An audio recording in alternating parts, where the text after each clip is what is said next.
So I'm gonna add another new little trick. I learned this by carefully observing another popular vlogger. His name is Ben Brown, and he did this for a little bit. Notice where I'm standing. I'm standing facing away from the chair and in front of the chair. Vloggers use this trick in order to get from one spot to another really quickly, like in like some sort of like quick magical way. I'll take my first attempt at it right here. Here we go. 3, 2, 1. It totally worked, guys.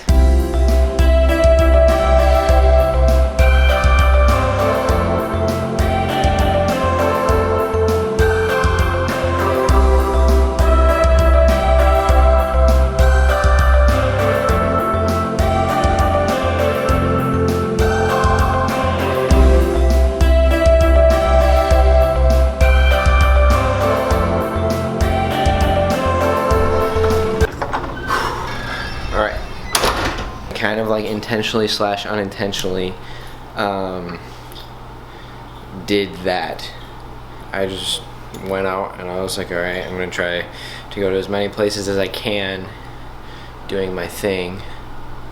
I ended up doing it through my like nightly routine. Also this week, earlier this week, I was working on a video project for Midnight Madness. I was an editor actually, but we needed to go out and get some more shots, and we used a piece of equipment called a glide cam that you put your camera on. You put counterweights underneath the camera. It's got a 3-way gyroscope on it, so it kind of works as a stabilizer. It works really well. On the way to the shoot and on the way back, I did a little filming just for kicks. I'm just gonna do whatever I can with this footage. Color grade it, speed it up, slow it down, whatever I have to do to make it look good. Enjoy. No, enjoy. You better enjoy it.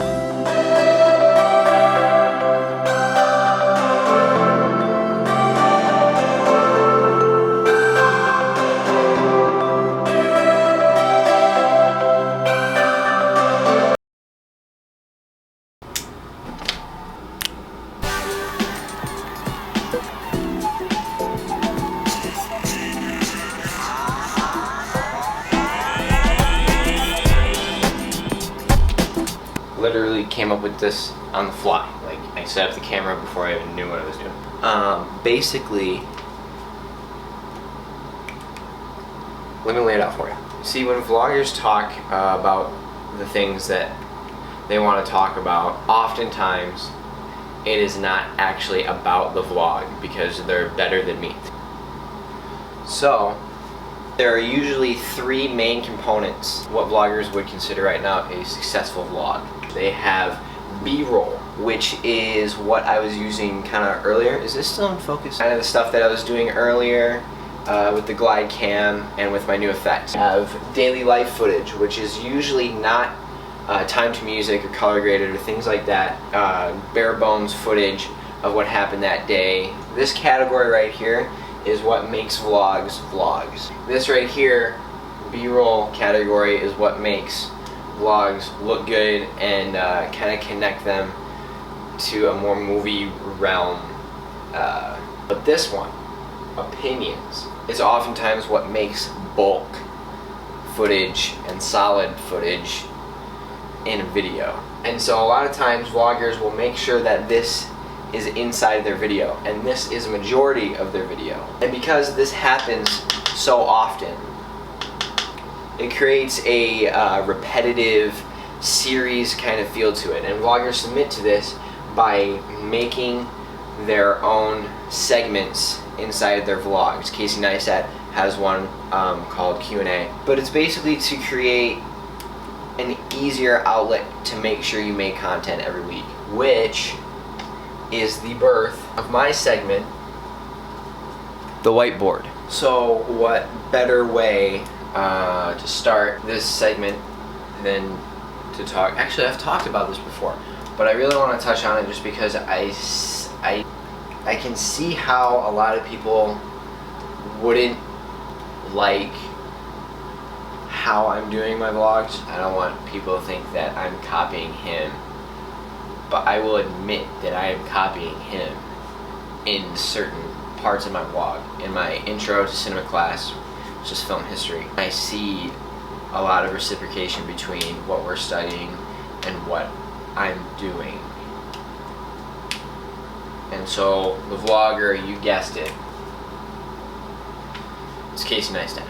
Way back when people started making movies, they didn't really know how to explain a story the right way like we see in films today. And because of this, there were some very, very, very oddball movies. One example is Charlie Chaplin.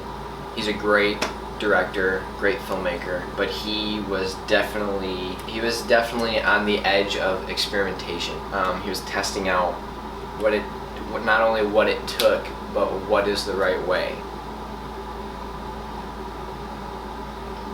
So if we were to compare a timeline, Charlie Chaplin and other directors throughout this time created basic fundamentals that very, very popular directors, Spielberg, Anderson, Abrams, follow. Things like a three-point structure where you have the first third of the movie is all setting and the beginning of the plot, and in the middle is development of your conflict that's happening, and then possibly the climax and the peak, and then 3 is the top of that peak, and then your descending action. Basic fundamentals like that, and all these guys follow those standards because they work, and they're really good ideas that have stuck throughout the industry. And so I just want to really make sure that people know that I'm not trying to be the next Casey Neistat. I would absolutely love to be a more popular vlogger, but I'm not trying to copy Casey Neistat. If anything, I'm just trying to make him more popular in carrying on the basic fundamentals that I believe he has set in stone for vloggers to come. This may be me, this may not be me, but in my personal opinion, Casey Neistat, the way that he vlogs, is the most efficient and the most presentable style of vlog that there is. Casey Neistat developed that. And so whoever this question mark is on the other end, I think they need to observe Casey. And I think they need to be able to accept the fact that, yeah, vlogging is for creators, but Casey did it right. Casey definitely did it right. This concludes our first segment of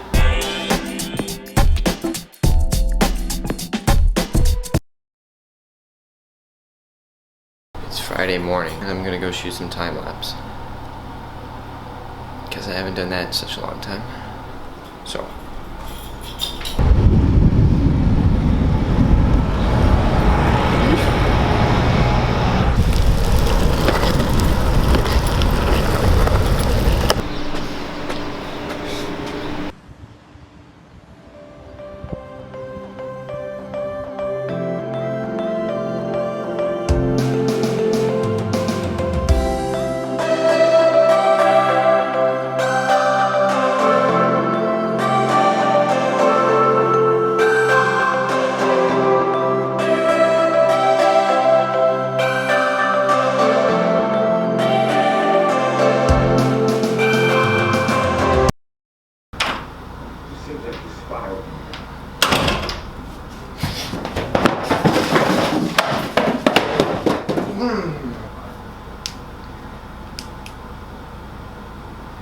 do you have ever a day when you're just dumb as all get out? Today was one of those days where like somebody talks to you and you look like, yeah, I know, like,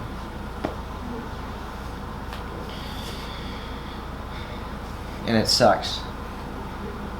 I deleted so many files today that I needed for the vlog, at least 5. Including my like closer, and I hit a guy on my longboard today, and there's a hair in my so I apologize that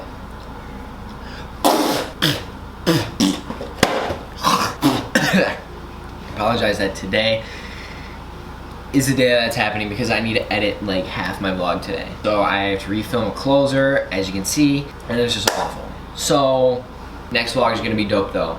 Got hopefully a Mercury game that we're playing at Midnight Madness. I'm gonna talk about drum corps. I'm promising in this vlog that I'm gonna talk about drum corps in the next vlog because I keep putting it off, and yeah. This is not a paid endorsement.